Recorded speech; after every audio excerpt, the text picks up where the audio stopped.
ফেরাউনের বাড়ির কৃতদাসীর কবর আমাকে কাঁদাইতো না। আমি ফেরাউনের বাড়ির কৃতদাসীর কবর দেখছি, তার কবরের সুঘ্রাণ এখনো আমার নাকে আছে। ওই দিন থেকে আমি কোনো পারফিউম ব্যবহার করি না, আমার মনেও হয় না ব্যবহার করার, মনও চায় না।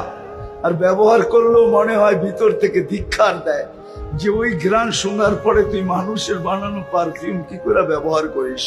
ওটা তো খোদা প্রদত্ত সুঘ্রাণ, কিয়ামতের সকাল পর্যন্ত বাহির হইতে থাকবে।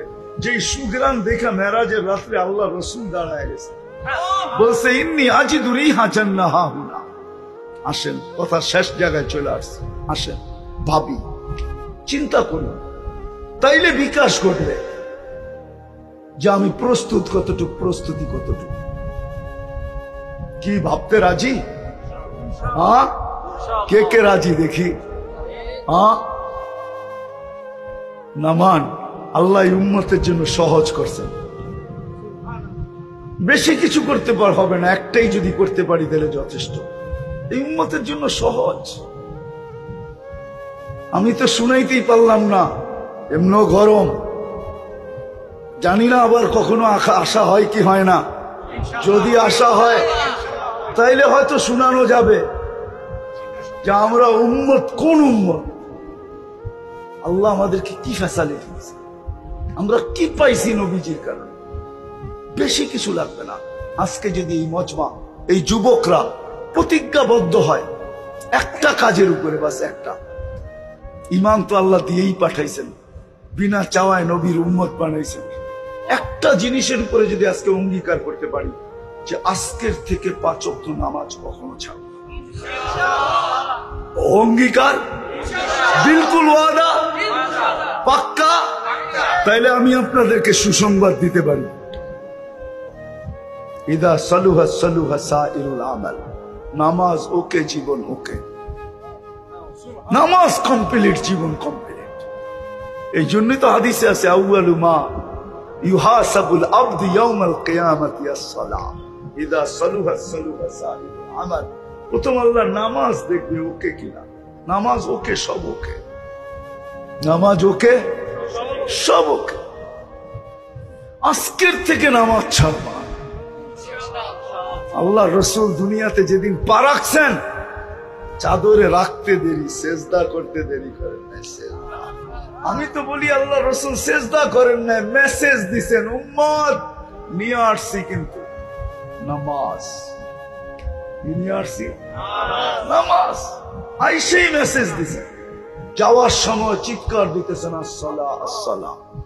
আজকে যদি এই মজমার যুবক এরা যদি প্রতিজ্ঞা করে যে রব্বে কাবার উপরে বড় কসম খায়া, যদি প্রতিজ্ঞা করে আল্লাহর কসম খায়া যে আমরা নামাজ আর কোন অবস্থায় ছাড়বো না, না না না না,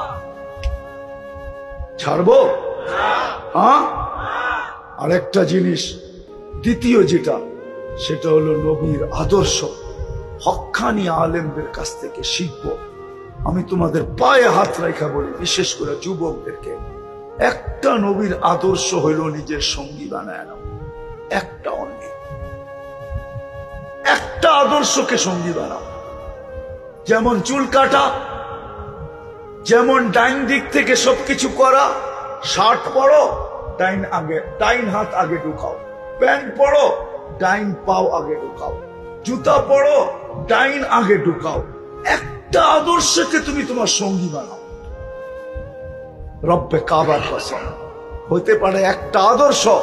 আল্লাহ রসুল বলছে একটা সময় আসবে, ওই সময়টা এখনই, ফিতনার সময়, যখন একটা সুন্নতকে ধরে জ্বলতে জ্বলতে জ্বলতে জ্বলতে কবরে পৌঁছবে। ইমান যদি ঠিক থাকে তাহলে আমি রসুল 100 শহীদের মালা নিয়ে স্বাগত জানাব। এই জন্য রসুলের একটা আদর্শ হইল নিজেকে সঙ্গী বানাও। আর ওটা শিখবে কোত্থেকে? নেট থেকে। হ্যাঁ, কি?